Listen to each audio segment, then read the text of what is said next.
Kaixo eta ongi etorriak, bertze egun batez, Unat magazinera, gaur apirilaren 3. eguna dugu astelena eta bi elkarrizketa izanen ditugu hemen betiko legez.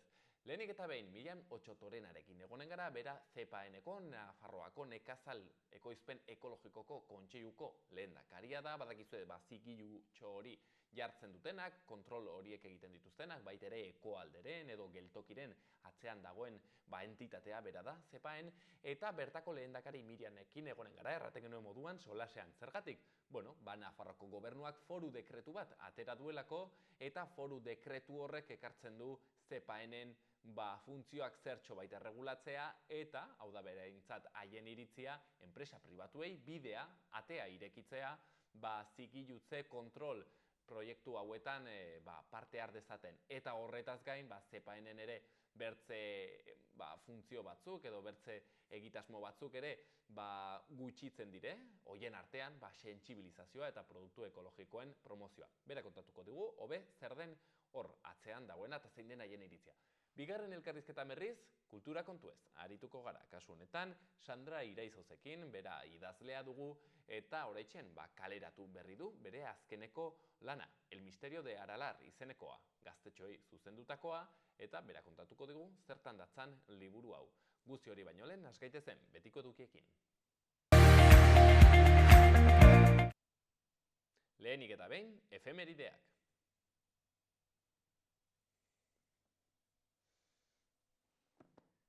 1860 urtean Estatu Batuetan Pony Express zerbitzu postal ezaguna inauguratu zuten. 1961 apirilaren 3an Eddie Murphy aktorea, abeslari eta humorista estatubatuarra jaio zen New Yorken. 1978an Anatoli Karpov munduko txapeldun egin zen xakean Bobby Fischer ez zelako azaldu. Eta 2006ko apirilaren 3an, Panamako paperak, estatu, politikari, kirolari, negozia, gizon, enpresaburu, erakunde eta elkarte pribatuek zerga ordainketak saiesten zituztela egiaztatzen zuten agiri multzoa argitaratu zen. Ea zer dagoen agenda kulturalean? Aste honetan oraingoz behintzat, asteartean, bihar, bakarrik ditugu ekimenak, hitzorduak. Lehenik eta behin, 6 eta 4 Mendillorriko liburutegian, ipuin kontalaria izanen dugu, oporretara noa, ipuin ordua eta gehiago, beraz, Ventura Ruizen eskutik. Eta 7:30 Nano Antzerki Aroa, putaren bakarrizketa eroetxean, karrikiri elkartean, antzeslana. Goazen orain egunkarien azalekin. Diario de Notiziasen kasuan, lerroburu handi batean, Nafarroak 1704 odol emaile berri jaso zituen iaz. Adonak 182 pertsona omentzen ditu egindako ekarpenagatik. 35 urtetik beherako emailen kopuruak gora egin du. 6 pertsona nabarmendu dituzte 150 ateraldi egiteagatik. Argazkian, pilota finaleko 4 protagonistak izenburuan, gorenean. Elordi Zabaleta, binakako txapeldunak Laso Imazen aurka 13 eta 22 irabazita. Berri gehiagotan, Diazek bere kandidatura aurkeztu du eta Podemosen babesa errefuxatu du. Eta lehen zabalguneko planak aparkaleku eta etxebizitza gehiago aurre ikusten ditu.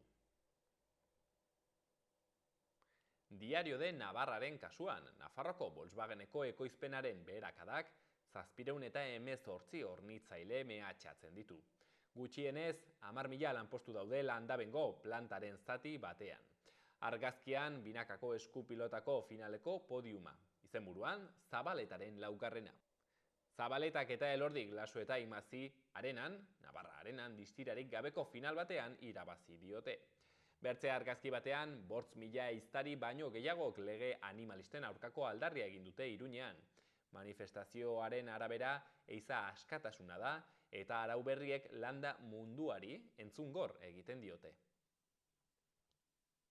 Gara egunkarian lerroburu handi batean, Zabaltza auzian inplikatutako pertsona bat Guardia Zibilaren kupulan. Arturo Espejo, garai hartan Mikel Zabaltzaren torturek eragindako heriotzean parte hartu zuenak, erakunde armatuko tenientea zenak, marlaskak igo zuen. Argazki handi batean binakako finaleko garaileak eta izenburuan erregulartasunak gidatuta, Elordi eta Zabaletak irabazi dute binakako txapelketa. Berri gehiagotan, Mikel Ansa eta Irati Agorriaren hitzak, Elorrio izango da gure proiektuaren erakusleio.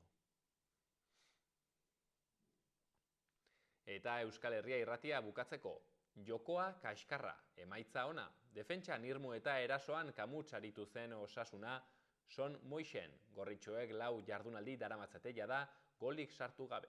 Kopako finalerdietan aurreko azken entrenamendua gaur, bortze eta erdietan, satarren eta ateak itxita eginen dute. Baita ere, Laura Aznalen hitzak ondoko berrian, PSNek ezin du beste esporrin bat egin, ez Iruñean, ez herrietan, ez da parlamentuan ere. Eta azkenik, Jaso ikastolak Arga ibaiaren garbiketa saioa antolatu du larunbat goizerako.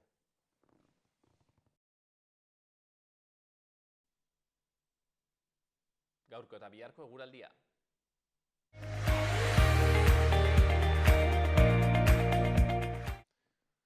Gaur orduek aitzendara egina ahala eguraldiak egonkortzera eginen du. Goizean, batez ere goizeko lehen orduetan eta Kantauri isurialdean ekialdean zaparrada txiki batzuk bota ditzake. Horrez gain, hodei ugari pilatuko da ipar isurialde osoan. Atxaldean ordea atertu eta ostarteak irekiko dira. Araba eta Nafarroa hegoaldean berriz goizean goizetik eguraldi argiagoa izanen da. Temperatura maksimoetan ez da aldaketarik izango eta iparraldeko eta iparrekialdeko haizea ibiliko da. Bihar asteartean ostarteak. Hegoaldean behin lainoa jasotakoan giro eguzkitsuan nagusituko da. Ipar isurialdean goizaldean eta goizean tarte hodeitsuak izanen ditugu, baina atxaldean garbitzera eginen du. Giro eguzkitsua gailenduko da. Iparraldeko eta iparrekialdeko haizea ibiliko da eta Ebro ibarrean ziertzoa. Goizaldean astelehenean baino hotz handiagoa eginen du, baina temperatura maksimoetan ez da aldaketarik izanen.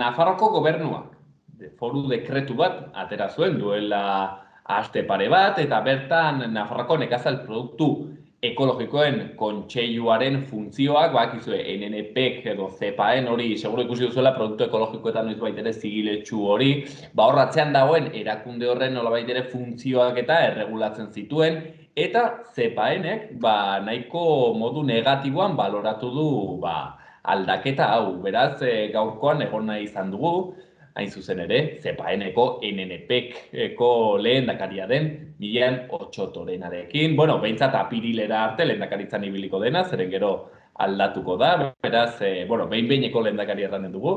Eta hementxe dugu, beraz, arratsaldeon, Miriam, mila esker gurean egoteagatik. Arratsaldeon, Gorka. Miriam, erraten genuen foru dekretu hau atera duela, zer da arautzen duena edo zer egiten du foru dekretu honek?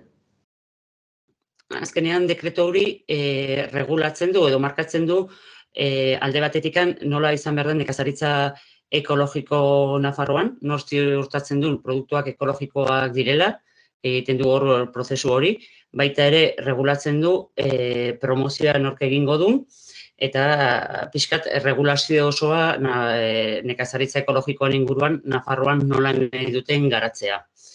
Guretako baloratu dugu ez zaigu gustatu, ez formatan nola landu egin den, eta baita ere zenolako emaitzak eman duen, ez?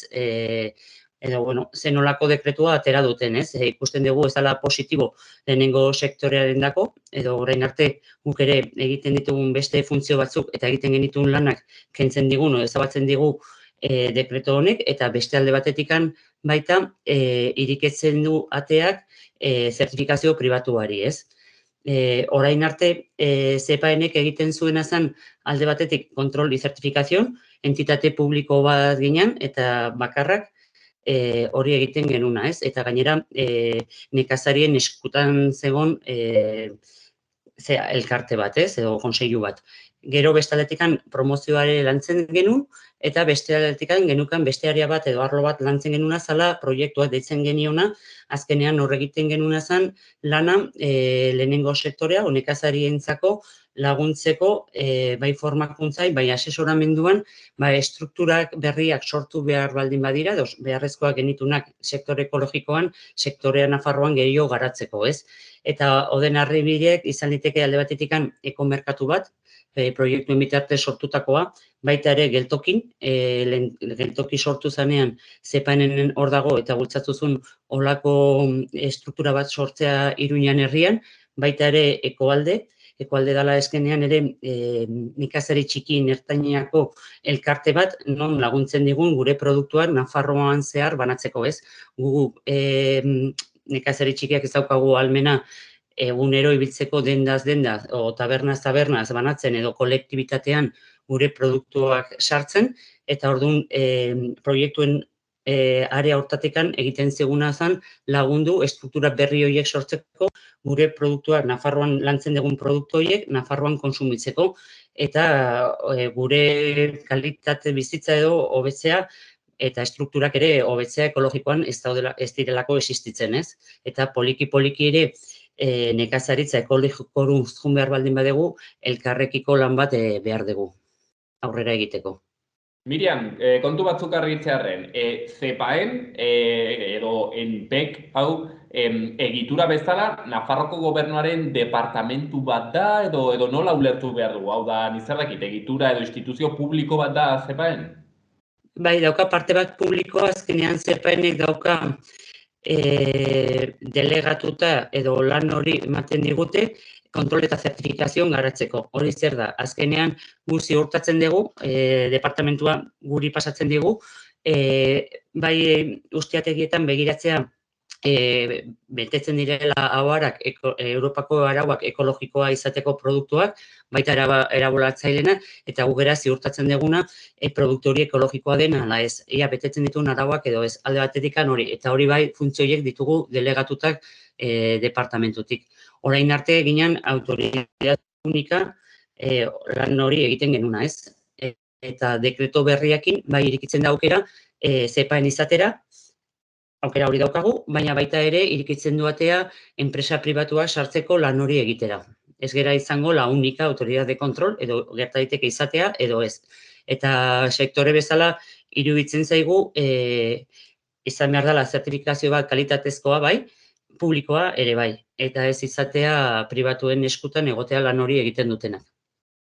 Hau ere, merezi du argitzea pixkat, zeren Miriam, zuendako arron gauza ohikoa da, baina guk ez du gain ongi ulertzen diferentzia hori, ez? Zigilua Europako ostotxo horren adenek ezagutzen dugu, baina hor badago bertze zigilu bat erkidegoek jartzen dutena, eta galditu nahi zuen pixkat hor zer da diferentzia. Azkenean, Europako zigilu horrek ez du bermatzen ekologikoa izatea, edo zein da nola baitere zuek eransten diozuen gehigarria horri? Ez, Europako zigilua da berez ematen diguna gure zertifikazio hori edo produktu hori ekologikoa dana. Gerta daiteke guk ekoizle bezala erabili dezakegu biak, berdea dana, ostoa dana, hori derrigorrez jarri behar dugu, baina bestea jartzen diogu nahi baldin badegu, Nafarrokoa. Baina batzuk erabiltzen dugu Nafarrokoa, adierazteko Nafarrokoa garela, eta beste batzuk ez. Baina berez, zertifikazioa ematen duen ekologikoa da ostoa, osto berdea. Eta horren atzean dagoen organismoa, hausen da CEPAEN. Bai, horixe da. Nafarroan orain arte, CEPAEN izan da lan hori egiten duna. Miriam, zein da hiek erabili duten justifikazioa irekitzeko, nolabait ere ateak, aipatzen zenuen moduan, zertifikatzaile pribatuak ere sartu ahal izateko? Ez dakit, justifikatuko dute akaso merkeago ateratzen dela? Ez ditugu elkarrizketa asko edo eztabaida asko eduki, baina beraiek esaten zutena horrela redaktatu behar zutela juridikoek esaten zutelako. beraiek hitzez, esaten dute borondate politikoa dela zepainen jarraitzea lan hori egiten, baina forma juridiko hori eman behar zula. Guk beste abogatuekin hitz egin da, eta baita beste estatuan dauden beste kontseiluei begiratuta nolako dekretuak dituzten, posible da, eta posible izan da orain arte, izendatzea bakarra, ez? Zepain izatea, ez ematea forma juridiko hori. Beraiek politikoak o departamentutek esan digutena, derrigortuta zeudela arlo juridikoa hola asesoratzen zuelako. Baina guk horrekin ez gaude bate ados edo eman duten argumentuakin. Zer uste duzu dagoela beraz Miriam horren atzean? Zein da intentzionalitatea? Nire ustez, baina hori da ja nire iritzi personala, azkenean hemen Nafarroan agroindustria eta interes ekonomiko asko daude eta ekologikoan ere orain ikusten dira aukerak ekonomikoak, hor dauden enpresak eta beste interes batzuk bultzatu nahi dutena pribatuak ere sartzea. Azkenean hor negozio bat dago eta jende asko negozioak egin nahi ditu momentu batean eta bere interesak babestu edo bere poltsikoa bete, ez? Baina, guk uste dugu ere bai, administrazioa eman behar duen zerbizioa eta defendatu behar duna da publikoa izatea, ez? Ez emate aukera pribatuei hor sartzeko. Baina azkenean dago kapitala edo diru atzean. Hain zuzen ere, Miriam, nik uste dut handitzeik eskatuko dio horrek, zeren erranen dute, haizu, enpresa pribatu bat, baldin bada zertifikatzen alduena zer den ekologikoa edo ez, hor ustelkeria kasuak egotea nahiko diru, ez? Erran nahi dut, enpresa handi batek, gainera, poter ekonomiko handia duela, sortzen aldu, ez? Ez dakit, departamentu bat edo bertze enpresa bat, zeinak egiten duen funtzio hori, eta hor nola baitere, ez? Iluntasuna, opakotasuna, areagotzen da, ez? Nik uste dut kezka hori, zilegia dela. Bai, kezka hori hor dago, baina, guk eskatzen genuen zen, azkenean, gobernuak azkenean behar dute ziurtatu kalitate bat, ziurtatu behar dute gauzak ondo egiten direna eta beraien eskutan zegoen erabatera egitea dekretu hau edo beste batera, ez? Beraien borondate politikoa izan da eta, hori tokatzen zaigun kasu honetan onartzea, ez? Saiatu gara dekretua publikatu horretik mobilizatzen, baita elkarrizketarako deia egin genuen, konsensu batera iristea ez bakarrik kontrol eta zertifikazioan, zen olako nekazaritza ereduan ere egun Nafarroan ekologikoan, ze horre, bere eredu desberdinak suertatu daiteke ekologikoan, eta pixka zen olako garapena, nola eman behar ziren pausoak, baita ere, Europa markatzen dituen helburu horietara iristeko, ez? Eta, ez da egon mai hori edo lan egiteko borondate hori, eta, dekretu hau daukagu, eta orduan bakarrik geratzen zaigun momentu honetan da, onartzea hor dagona. Baina, hori ez du kentzen esateko, ez gaudela ados, bultzatzen nahi diren nekazaritza eredua, eta nolako nekazaritza eredu ekologikoa. Guk defenditzen duguna da baita eredu nekazaritza ekologiko bat txikiendako eta ertainendako. Bestela, egongo gara betiko borrukan nekazaritzan eman dena, handia eta txikien artekoa. Eta baliteke honek ekartzea ere bai, ez dakit, ekologikoaren zorroztasuna galtzea, enpresa pribatu batek hartzen badu, orden baliteke irizpideak berak mugitzea, edo nolabait ere hori ez dago inoiz enpresa honen edo zigilutze lan hori egiten duen entitatearen esku. Nolabait ere irizpideak Europatik etortzen dira eta zuek aplikatu behar duzue. Edo bai, badago margena hor errateko baizu, agian nik ez dut hainbertze garrantzia emango nizerrakit pestizidak erabiltzeari eta bar. Bai, azkenean Europa markatzen ditu arauak, baina hor badira formak, bai interpretazioa o analitikak adibidez, ez? Egin dezakezu analitika gehiago o gutxigo, egin dezakezu inspekzio gehiago edo gutxigo. Gero horren interpretazioa ere bai, ez?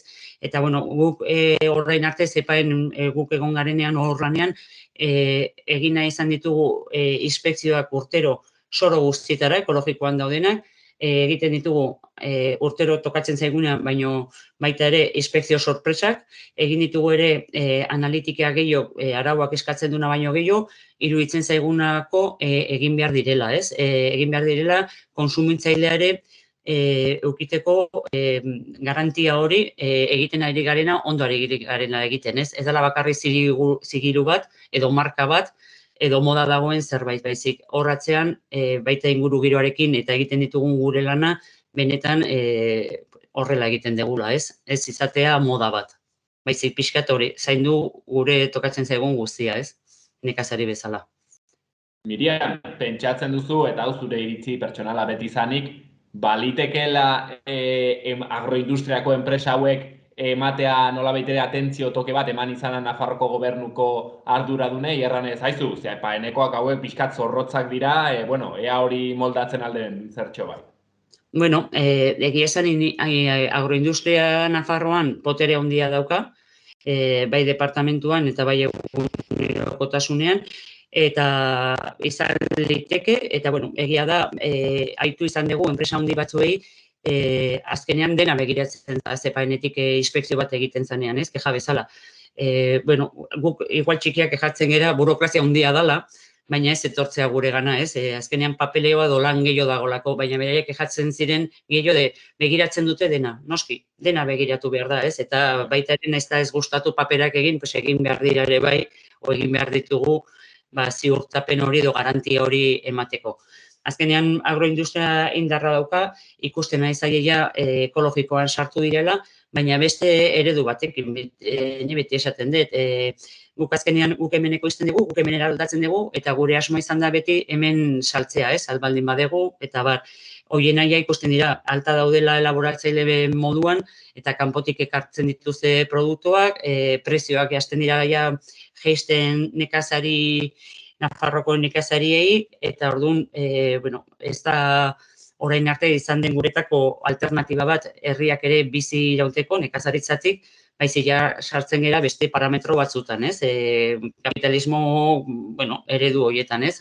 Han erosi merke, ona ekarri, hemengo prezioak bota, Alemaniara eraman saltzera, edo Noruegara, baina, gure arteko, gure filosofia beste bat da, ez? Eta azkenean horrere zenolako garapena nahi dugun Nafarroan, hori da pixkat ere eskatzen genuna dekretu hau aurrera ateratzeko, ez? Eztabaida guzti horiek ez bakarrik zigigua, nolako kontrol zertifikazio, baizik ze eredua nahi dugun, ez? Nafarrorako.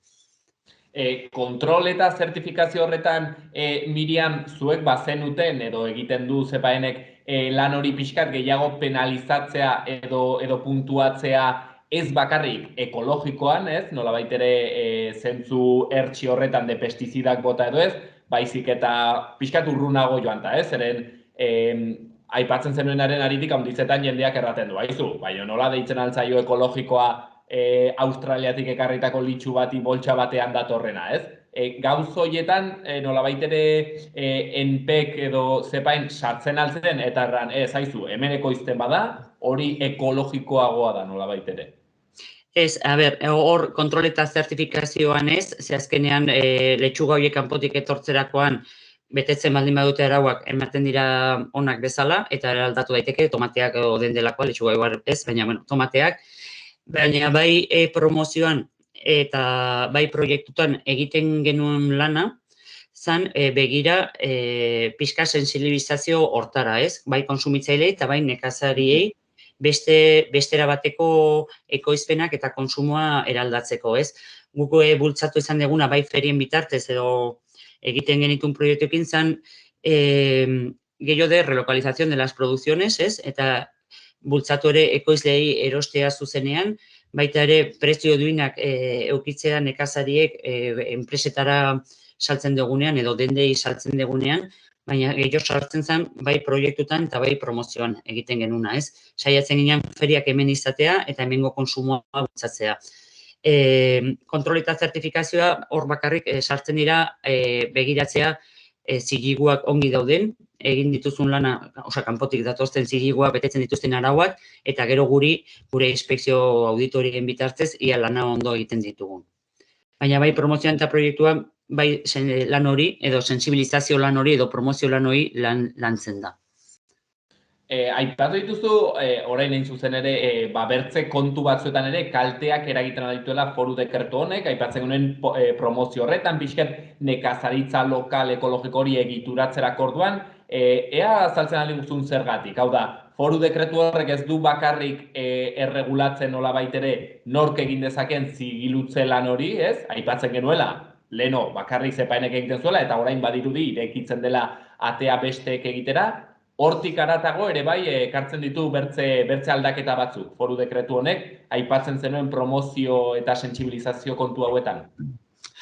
Bueno, berez ez du zergatik dekretu hori bultzatu behar, baina bai, ez dakit, foru dekretu hontan sortzen da figura berri bat, dala Consejo Agrario bat bezala edo mai de expertos eta hola, eta orain arte,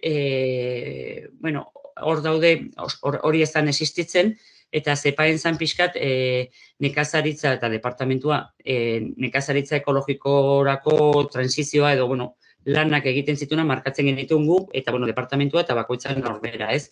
Eta orain sortu dute mai bat, eta horrekin ginen gu baita ere kritikoak, non ja agertzen dira beste agente batzuk daude, departamentuko jende pila bat, guretako ez dutena jende asko inisten ekologikoa edo transizio hortan, sartzen da ere mai hortan Intia, sartzen dira ere sindikatuak, NUAGN, sartzen dira Nafarroko kooperatibak, UKANek eta bar, eta egia esateko guretako ez dira, hor egon beharko dira, Nafarroako errealitate bat dalako, baina baita faltan dugu mai hortan, pixkat beste elkarteak edo beste mugimenduak ere nekazaritzan ekologikoan aritzen direnaz, ez? Pixkat elikadura burujabetzaren elkarteak, beste elkarte txiki batzuk ditugula berdintzeta, baztanen adibidez, baztaneko zaporeak, edo beste elkarteak nekazarien osatutakoa beste ikuspuntu batetik, ez? Edo beste ikuspuntu bat nekazaritzarena. Ze bestela beti dago sektore ofiziala hor representatuta gure etorkizuna erabakiko dutenak, ez? Baina botatzen dugun falta beste jende bat mai hortan egotea. Iruditzen zitzaigun baita ere inguru giroko elkarteak egon behar zirela, egon behar ziren ere konsumitzaileak, eta iruditzen zaigu beste mai bat osatu beharko zan, pixkat Nafarroko nekazaritza ekologikoa, ez bakarrik nekazaritza baizik, elikadura mai bat bezala sortu beharko zan, zenolako Nafarroa irudikatu nahi dugu, eta nola egin nahi dugu nekazaritza ekologikoaren bidea, ez? Eta jarri digute bakarrik parte ofizial horiek edo betikoak, ez? Eta ez beste modu alternatibo edo beste elkarte alternatiboak ari direla ere kezka eta lanean beste nekazaritza eredu baten alde. Ulergarria. Miriam, finean honek ekartzen duena da, hori entzun dizuet, honek zainduko duela, ez, lur ekoizpen ekologikora bideratutako lurrak eta orokorrean ekoizpena, ez dela hundituko akaso behar bezala, ez? Egun ez dukarranen duzu hobe, baina uste dut eguneko 7 bat edo direla ekologikora zuzendutako lurrak, eta helburua dela 2030erako eguneko 28 igotzea, honek ez du laguntzen horretan? Nik esan nahi dut, horrekin esan genuen, dekretu baten bitartez ez dela horretzen Europak markatzen dituen helburuak, nahiz eta politikoak hola saldu edo departamentu hola saldu, transizio hori egiteko Nafarroan eguneko 7tik 25 pasatzea behar dira beste politika batzuk.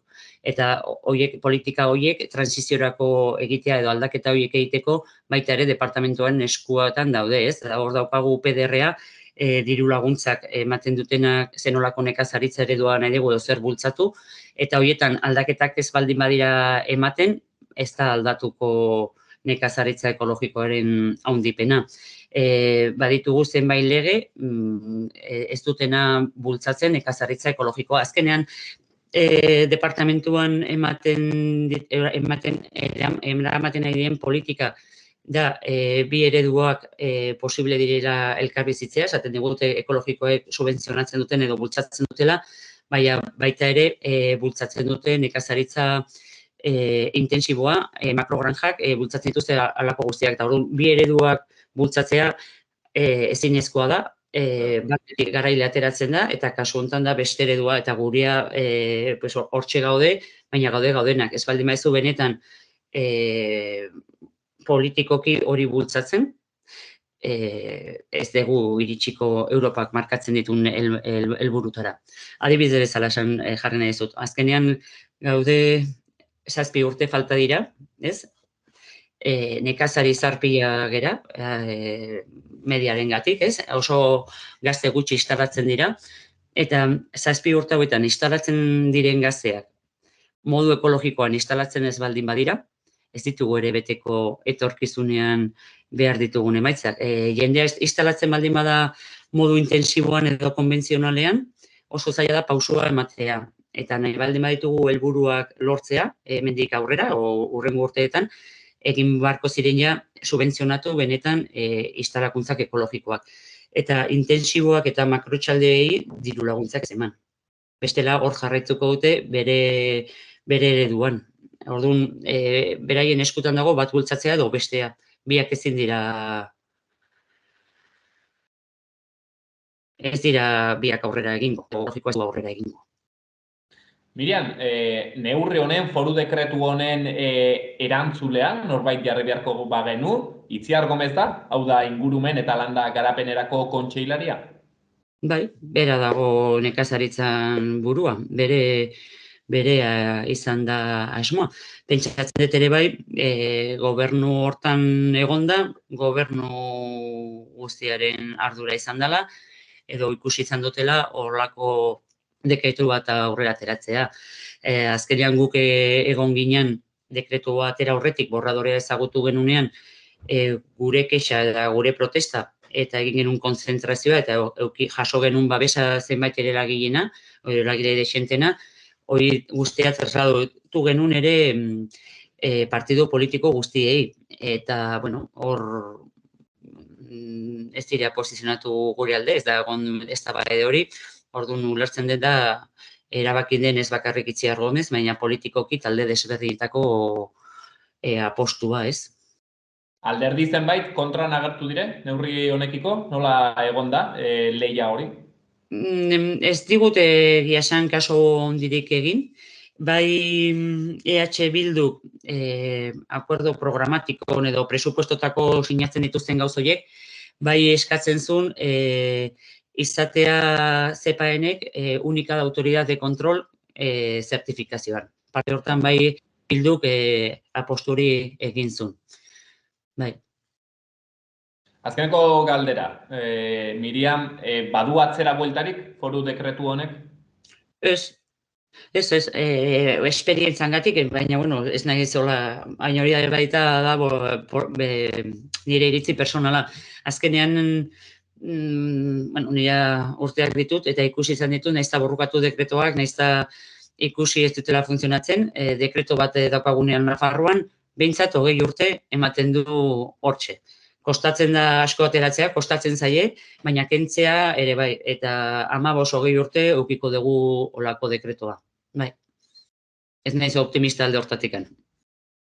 Esperientza, ikusita beste legeak eta dekretoak zenbait kostatzen zaie, azkenean administrazioa kostatzen zaio mugitzea eta gauzak egitea, oso motel dijoa, eta hor emango ditu urte batzuk.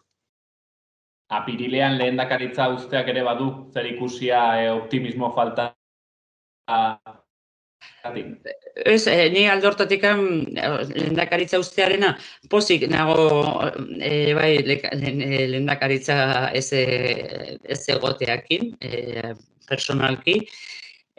Pena ematen dit eta egia da ere bai, lehendakaritzan ez egotea baita ere zer ikustea dauka dekreto honekin, azkenean funtzioak kentzea nekazariei desmotibatzen dizu, azkenean kontrol eta zertifikazioa eta promozioa bakarrik ongi dago, hor egotea, baina lehendakaritza hartu genunean gehiozan lan egiteko estrukturatzeko proiektu berriak o elkarte berria sortzea nekazari txiki eta hartainetako, ez? Bai hori formakuntza eta aholkularitza hori egiten zuna zepaen guri laguntzeko. Funtzio horiek entzeakin eta, bueno, euki ditugun iskanbilekin eta bar, egia esan desmotibatzen dizu ere hor jarraitzarena.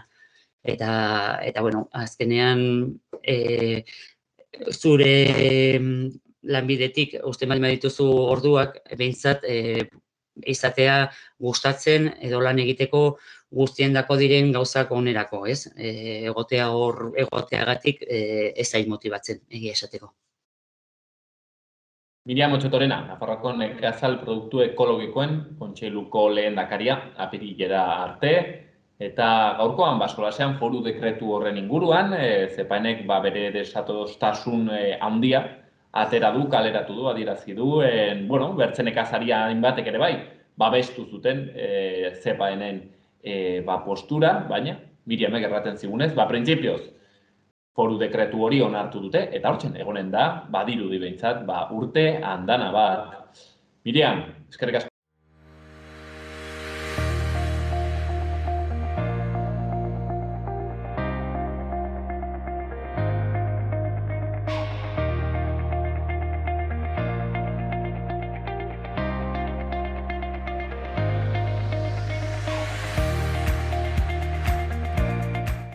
El misterio de Aralar, haizu, el colegio Nuestra Señora del Huerton, aurkeztu zuten ganden egunean, eta lekun berrin ere bai egon ziren apirilaren batean gainera escape room baten bitartez, hausen aurkezten, el misterio de Aralar. Misterio show, liburu bat, hain zuzen ere, Sandra Iraizuzek, idazleak, aurkeztu duen azkeneko liburua, eta gaurkoan, plazar handiz, aukera izanen dugu berarekin solasteko, azkeneko idatzi eta lan honen inguruan, beraz, arratsaldeon, Sandra, hor txentzabez, pentsatzen duten zuten diguzula. Bai, arratsaldeon, eskerrik asko. Sandra, erraten genuen, el misterio de Aralar, ze misterio kontatzen du historia honek? Liburu txikia hau, txiki esaten dut, zeren bakarrik horri gutxi dozkalako, ez? Baina oso handia da niretzat, behintzat. Lehenik eta behin, barkatu nire euskera, orain dela asko ez dut hitz egiten. Egia esan da, nire ustez zuen azken elkarrizketa izan zen nire azken egunean, euskaraz hitz egin nuenean, orduan, beraz. Arrazoia egiten duzu, así que placer handitza itzen dut. Hori, esan dudana, niretzat oso handia da liburu hau, zeren, nire asmoa, txikiek, edo ez hain txikiek, historia ezagutzea nahi nuen, ez? San Miguelko santutegiko historioa eta gure historioa, ez bakarrik santutegikoa.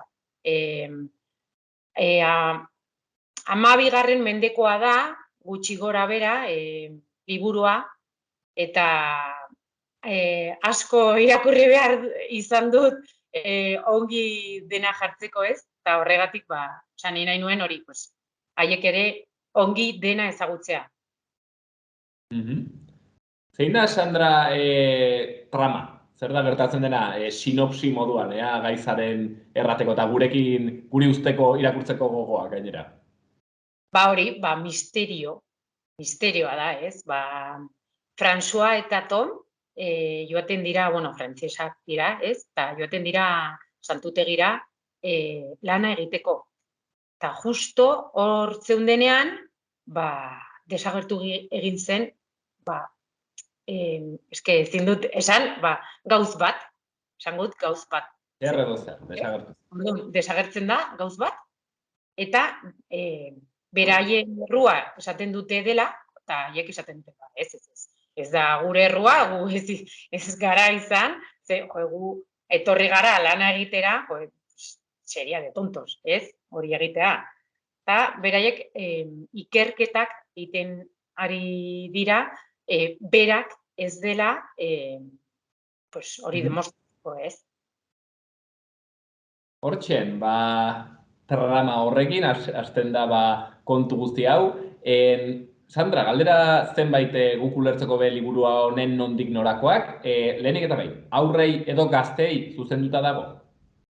Hori da, ni pentsatu nuen, hori, 11-12 urteko mutil neskentzako, ez? Baina ikusi dut, bai haien amak, eta bai 7-8 urterekin irakurtzen ari diren pertsonak esaten dute, jo, pues, ez dago hain gaizki, guk ulertzen dugu, bai, 7 urte ume hori, eta bai, ama, ez, orduan, pues, nik, esango dut, pues, igual, denentzako dela, hori, historia unibertsala dela, bueno, historia, misterioa unibertsala dela, baina, bueno, pues, badaude hitz batzuk, pixka bat zailak, orduan ni jartzen dut, pues, behiko horrian, egiten duten bezala, pues, jartzen du zer den hitz hori. Orduan oso erraza da irakurtzeko. Publiko guztientzat berez, naiz eta nolabait ere beren hartzaile zuzenak edo naturalak, igual gaztetxoago diren, erraten genuen banera bezarortik hurbil dauden hoiek, eta hori laguntzeko baitere baditu ilustrazioak, irudiak liburu honek? Bai, hori da, pues, hori esan dudana ez, 11-12 urtekoa gutxi gora bera denez, Patricia Mirandak egin ditu ilustrazio guztiak. Ez dakit ikusten diren edo ez, baina, bueno, oso politak dira, gainera horriak ere oso kalitate onazkoak, orduan merezi du ez irakurtzea edo behintzat begiratzea bakarrik. Sandra, kontatu nahi izan duzu honekin San Mikel de Aralarren historia edo zein zen pixkat intentzioa. Baita ere, solastea Nafarroko historiaz, Erdi Aroaz ere pixkat kontatzea, zergatik nola baitere aukeratu duzu testu inguru eta toki hori? Nire ustez, bueno, nik pentsatu nuen bakarrik nire familian espeziala zela San Miguel de Aralar, ez? Baina, hitz egiten ari nuenean besteekin, nabaritu nuen, pues, Nafarro guztiok, daukagu hor, santutegi hori, pues, espeziala edo ez dakit nola esan, pues, gure barruan, ez? Orduan pentsatu nuen, leku hoberena da historia bat kontatzeko. Gainera hori, pues, Colegio Nuestro naiz horritzen Nuestra Señora del Huerto? Hori da, barkatu, baina oso zakarra naiz izenentzako, orduan, pues, Nuestra Señora del Huertoko... Ika puntatu abalolako zen, baina hori, Nuestra Señora del Huertoko irakasle bat esan zidan, pues nahiko ongi zegoela hor egiten banuen historioa. Orduan niretzat izan zen erregalu pixka. Opari bat ez, ni daukat hori, pues, San Migueleko santutegia hor nire, ez dakit, oso espeziala da gure familientzako, nire familientzako orduan, hori oparia izan zen, eta gainera oso erraxa izan zen hor Mikel Garziandia santutegiko apaiza hor eramaten duena, oso jatorra da, eta oso erraz egin zuen hori dena kamino osoa. Beraz, oparia zure familiarentzat eta oparia gaztetxoenentzat ere bai, ezagutzeko horko historia hori. Sandra, aipatzen zenuen, egon barri izan zarela hor ikertze lanetan eta pixket irakurtzen horren inguruan. Historiaren inguruan, lehenengo aldia da idazten zenuela, holako novela, eleberri historiko bat, alnaiz eta Gasteiz zuzendua egon? Bai, normalean egiten dut, pues, psikologikoko liburuak edo ez dakit nola esan, ez? Jorge Bucay eta holako idazleak dut nire buruan beti, ez, idazteko. Eta gutxi gora bera liburu horiek egiten ditut. Baina orain nire aldia da umeentzako liburua egiten eta baita hori misterio eta baita historikoa. Orduan izan zen pues nire handika, hiru gauz oso zailak niretzat pentsatu nuen oso zailak izango zirela, baina nire ustez, ni behintzat disfrutatu dut asko, eta nire ustea da, pues, haiek ere, edo irakurtzen duen pertsonendako ere, pues hori, divertigarria, zer divertigarria egitea. Egon behar izan zara, hain zuzen ere hori egiteko, hor sartzen orduak irakurtzen historiako liburuak eta halako kontuak, zu bere nolabait ere detektibe lan hori egiten. Bai, hori da. Hori ere asko gustatzen zait, irakurtzea, ni, bueno, erranduan bezala ez daukat zerebrorik eta pues, enaiz oroitzen izenak, datak eta hoie, baina asko gustatzen zait historia. Orduan, ikerketa asko egin ditut, historiari buruz, San Miguel Santutegitik, zer da eskriba, zeren hori François eta Tom eskribak dira, orduan, zer da hori, zer egiten duten, bueno, zer egiten zuten, nola zen santutegia mende hoietan, eske, pentsatu nuen lehenengo, 10. mendean izatea historia, ez? Baina gero pentsatu, ez. Gauza asko gertatu ziren mende horritan, orduan, igual, pixka bat beranduago hobe da, osea, pentsatu nuen mende asko, baina azkenean, pues hori, 12. mendean hasi zen, eta hori. Eta hor kokatu duzu. Sandra, azkeneko galdera bat. Non bilatu duzu pertsonaientzako inspirazioa edo nonbaiten bilatu baduzu, hau da, protagonista horiek, pertsonai horiek sortzeko norbait izan duzu buruan, ez dakit zure familiako norbait edo liburu bateko norbait edo nolabait ere sortze erabat berrikoak eta originalak izan dira.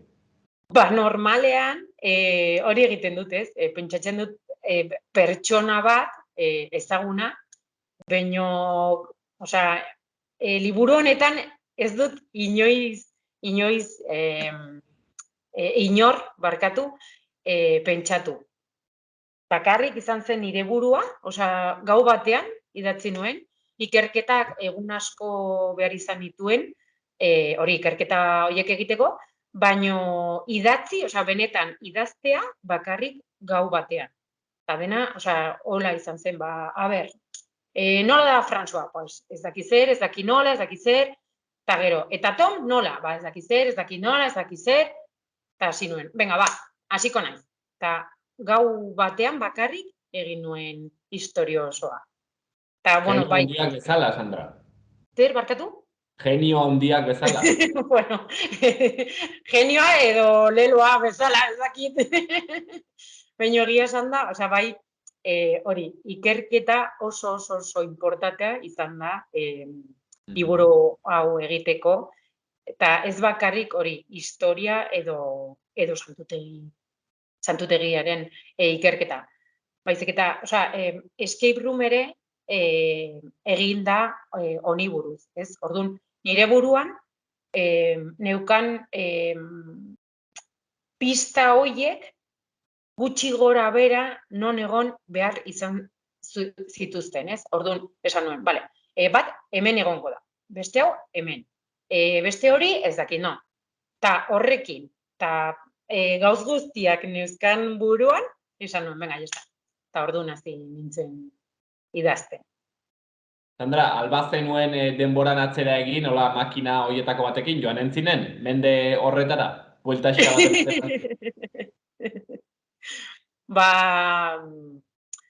Regreso al futuro ikusi duzun noizbait, pelikula hori? Ez dut ikusi hori, niri gelditzen zait pixket, zaharra, hori txurita beltzean da, edo ez. Zaharra naizela esaten ari zara? Netflixen ez dago, uste dut, así que. Pues nire pelikularik onenak, bueno, hiru onenak batak hori da. Eta, bai, osea, beti gustatzen zait historia, eta makina hori, nahiko nuke, bai, izatea. Nahiko zenuke, ara joteko, nire bai, joan nintzen gustora garai horietara ikustera, juglareek eta zer egiten zuten, eta eskribek handik barna, eta natura ederroiek ere ikustera, ikusgarria izan entzen. Sandra, azkeneko eskatuko dizut esaldi horietako bat erraten dutena, aizu, zergatik irakurri behar da El misterio de Aralar? asko disfrutatzeko, asko ikasteko, eta, zeo zer diferentea irakurtzeko. Sandra Iraitzoz idazlea, kasu honetan, bere azkeneko lana aurkezten gurean, erraten genuen moduan, gainera, lan berritzailea beretako ere bai, alde batetik, eleberri historiko bat delako, bertzetik gaztei zuzendua, eta gainera ere, misterioa hortzen sartu duelako, beraz, gonbitea irakurtzeko hau, gainera, gure historiaz ikasteko aukera, bikaina eta erreixa. Hori, gonbite horrekin utziko dugu, Sandra, eskerrik asko, gaurkoan gurean egotea. Eskerrik asko zuei eta berriro barkatu akats egin baditut. Zuri, mil esker, zuri.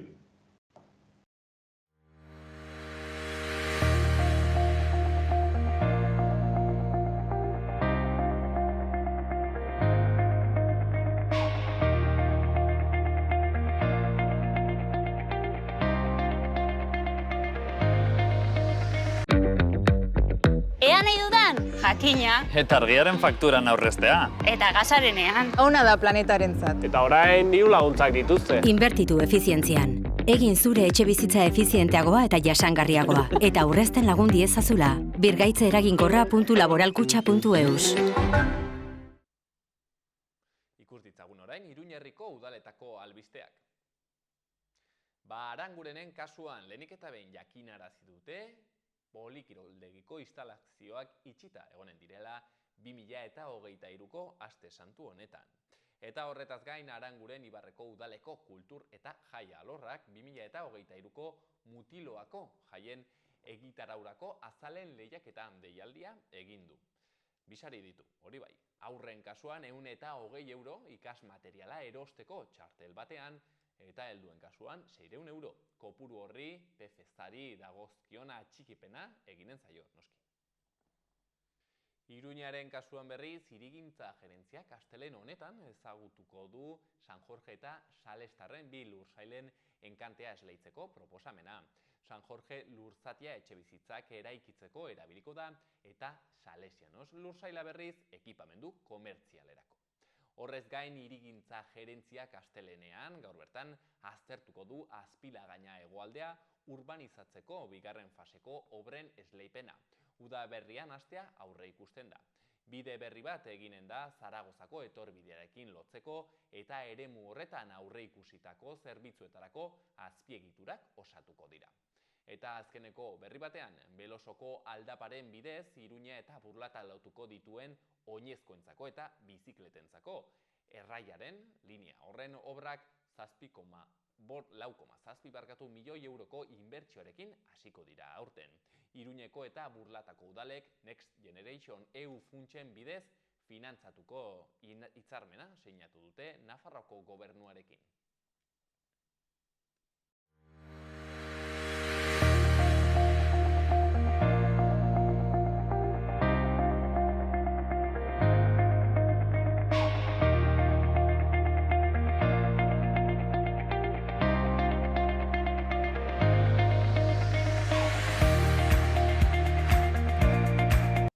Hauxen dena gaurkoz hemen magazinan, astelehen honetan, bihar hemen izanen gaituzue, aste artean, berri eta elkarrizketa gehiagorekin.